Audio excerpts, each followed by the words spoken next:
First reading is a reading from Isaiah. How beautiful upon the mountains are the feet of the messenger who announces peace, who brings good news, who announces salvation, who says to Zion, your God reigns. Listen, your sentinels lift up their voices. Together they sing for joy. For in plain sight they see the return of the Lord to Zion. Break forth together into singing, you ruins of Jerusalem. For the Lord has comforted his people. He has redeemed Jerusalem. The Lord has bared his holy arm before the eyes of all the nations, and all the ends of the earth shall see the salvation of our God. Word of God, word of life. Thanks be to God. The psalm is Psalm 98. We will sing it in hymn paraphrase, hymn number 267, as printed in your worship folder.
Long ago, God spoke to our ancestors in many and various ways by the prophets, but in these last days he has spoken to us by his Son, whom he appointed heir of all things, through whom he also created the worlds.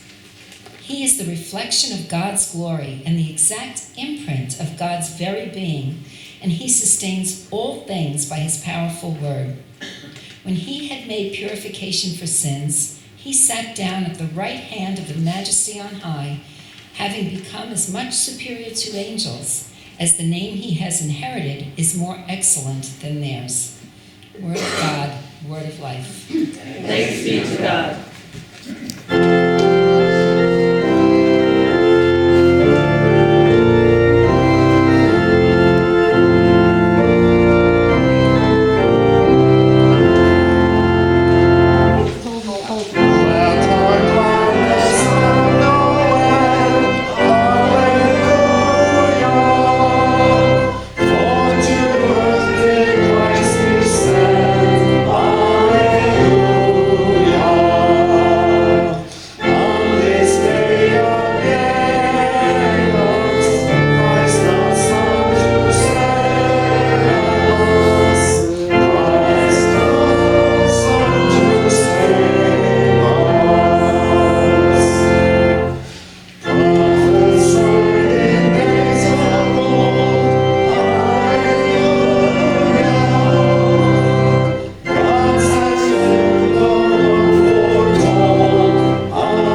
to John.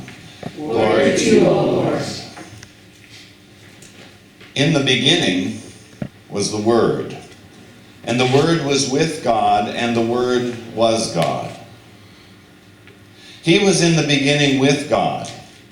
All things came into being through him, and without him not one thing came into being. What has come into being in him was life. And the life was the light of all people. The light shines in the darkness, and the darkness did not overcome it. There was a man sent from God whose name was John.